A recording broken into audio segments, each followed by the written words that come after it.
Why don't you just send them the draft? Your supervisor is always saying, "Send me the draft. I'm happy to look at your work. I'd love to see it." and you're like, "It's not ready. I'll send it next week. I just need to twiddle around with it a bit more." you've got to stop doing this because it is holding you back. You could be getting much more regular feedback on your work, couldn't you? Getting regular feedback on your work from your supervisor as a PhD student is helpful in so many ways. It can give you reassurance that you're on the right track. It can give you some ideas about tweaks and improvements you can make. It can help you course correct if you've wandered off a little bit. Now, don't come at me in the comments saying, "I sent my draft to my supervisor, but they just never get back to me with any feedback." That's not the problem we're tackling in this video. If that's an issue for you, I've got another video full of advice and I will link to that on the screen right now. I'll also pop the link in the description for later. This video is for the people whose supervisors are always chasing them for drafts. They're always offering to look at your work and you're just not sending it to them. We've got to sort that out. If we've not met before, I'm Dr. Elizabeth Yardley and I help PhD students stop getting in their own way and finish their dissertations. I've been doing this for 20 years now, and the whole not sending drafts to your supervisor problem is one that drives me really mad, because it is a really clear example of how PhD students get in their own way. If you can get over this and start sending drafts to your supervisor on a regular basis, you will finish your PhD quicker. You really will. Because far too many PhD students spend absolutely ages messing around with drafts until they're ready, until they're perfect to send, and all the while, the time is ticking away. If you've got a really good supervisor who is ready and willing and able to look at your drafts and is constantly badgering you to send them, you really need to get into the habit of sending those drafts to them. But so many PhD students don't do this because they've got this block. Let's figure out what this block is all about and let's try and push through it. Maybe you don't feel that what you've written so far is ready for your supervisors to look at. Maybe it isn't structured very well. Maybe the grammar is a bit dodgy. Maybe it's missing some references. Okay, fine. But is it in such a terrible state that your supervisor wouldn't be able to make any sense of it? Probably not. So why can't you just send it? Maybe one of the reasons is that you feel a bit ick about receiving criticisms on your draft work. Critique is the lifeblood of academia. You've sat in a seminar or you've written an essay in which you've criticised someone else's work. You've highlighted the positives, the negatives, the strengths, the weaknesses. Their sample's not big enough. They haven't defined this concept thoroughly. Academic life is all about criticism, and you've just got to accept that. Even the most high profile, most highly cited academic authors get their work criticised. In fact, they get way more criticism than people who never publish anything, because they put their work out there, which is what you need to do if you want to get anywhere in academia. And accepting this involves realising that criticism is not a personal attack. Feedback on your work is not feedback on you. Now, I know, PhD students pour hours and hours and hours into their drafts.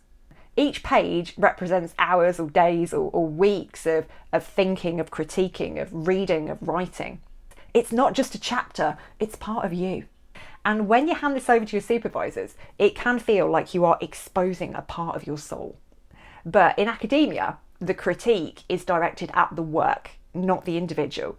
And you need to get to a stage where you have separated you, the individual, from the work that you do. Think about instances when you've criticised someone's work. You focused on their ideas, their arguments, the strength of their evidence. You haven't questioned the person's intrinsic worth.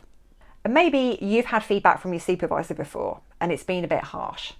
It's all about what you've done wrong or what you haven't done, and they haven't included any acknowledgement of things that you've done well. Unfortunately, some supervisors are terrible at giving feedback. They pick at all of the stuff they think that you didn't do well, and they just completely neglect to mention all of the stuff that you did do well. They just gloss over that. So you come away thinking that your work is rubbish and you might as well give up. But if you were to overhear your supervisor talking to one of their colleagues about your work, they'd be saying things like, yeah, that was really good. Yeah, it was excellent. There were a few things they needed to improve on, but on the whole, yeah, solid. But you don't get that impression through reading their comments because they just don't put any of that in there. And that sucks. So with all of that said, how can we move on from these issues? Firstly, shift your perspective. One of the first steps to overcoming feedback anxiety is to shift your perspective. Rather than seeing feedback as a critique, because sometimes just that word, critique, makes you want to vom, see it as a collaboration. Your supervisor is not an adversary, they are not an enemy on your academic quest. See them as a partner, as an ally in your academic journey. Remember, your supervisor's primary goal is to help you succeed. Their feedback is not about tearing you down, even though it might feel that way sometimes. It's about building your work up to its highest potential. They have the knowledge and experience to guide you, and having them alongside you on your journey is like going on the superhighway towards PhD success, rather than having to navigate your way around the back roads. And as I said at the start, there are some supervisors who very rarely, if ever, give feedback to their students, which is a much worse problem to have, trust me. So the supervisors who take the time to give feedback do so because they care about your research.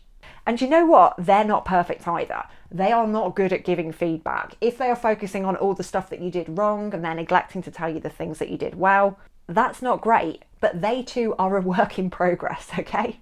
And you can work with that. It's better than no feedback at all. Now, before we move on to the next tip, I really want to hear from you in the comments.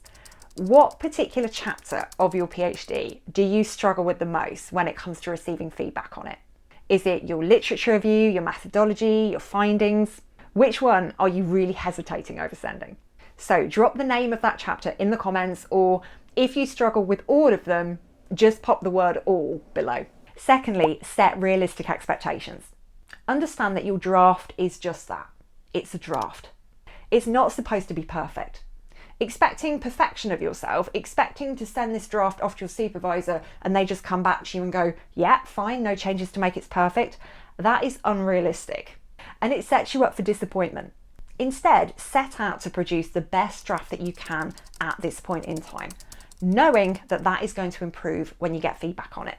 And that will involve sending a draft that you're not 100% happy with, that you're not 100% confident in. That's fine. And most of the time, when you're sending a draft to your supervisor, the aim is to get that draft a little bit further along the road. It's not necessarily to get it finished. So focus on thinking about your supervisor's feedback as incremental progress. And you know what? Even when you submit your finished thesis, it's still not going to be perfect. There is no such thing as the perfect thesis. And that's fine. I lose count of the number of my own students who I've said this line to. It doesn't have to be perfect, it just has to be finished. My next tip is to break the task down. Submitting a draft can feel overwhelming, especially if you're expecting quite a lot of feedback. To make it more manageable, break it down into smaller chunks. Focus on completing one section or one subsection at a time. So, for example, a section of your literature review rather than the entire chapter, maybe the first 2,000 words. Next up, set expectations about the feedback. What specifically do you want feedback about? If you don't tell your supervisor specifically what you want help with, you will get feedback on all of it, like everything. Structure, grammar, spelling, content, the whole shebang. And that might feel massively overwhelming. So if you want them to ignore the bad grammar and the missing references and just focus on whether you've understood a particular concept, tell them that. If you want them to ignore the fact that you haven't included any theory yet and you just want a bit of feedback on how you've structured a particular chapter, tell them that. Also, think about what format you want the feedback to be in. There is a tendency with some supervisors to just give feedback using an MS Word track changes format. And your work comes back with comments and amendments and they've moved a load of sections around and it's just massively overwhelming. It can feel utterly soul destroying. So feel free to ask your supervisor to give you feedback in a different format if that kind of thing doesn't work for you. For example, an email with a few bullet points, a voice note, a screencast where they've got your section or your chapter on their screen and they're walking you through it, they're commenting as they read through it themselves. A face-to-face meeting. Feedback can be what you want and need it to be, because one size fits nobody. And you'll probably find that at different stages of your PhD journey, you'll want different types of feedback. So don't be afraid to ask for it. My next tip is to seek support from peers. You are not alone on this journey. Fellow PhD students are likely experiencing very similar anxieties when it comes to feedback. Maybe start or join a group where you can share those experiences and support each other. And think about the possibilities of peer feedback, of giving each other feedback on your work. This can be a much less intimidating way to get used to receiving critique.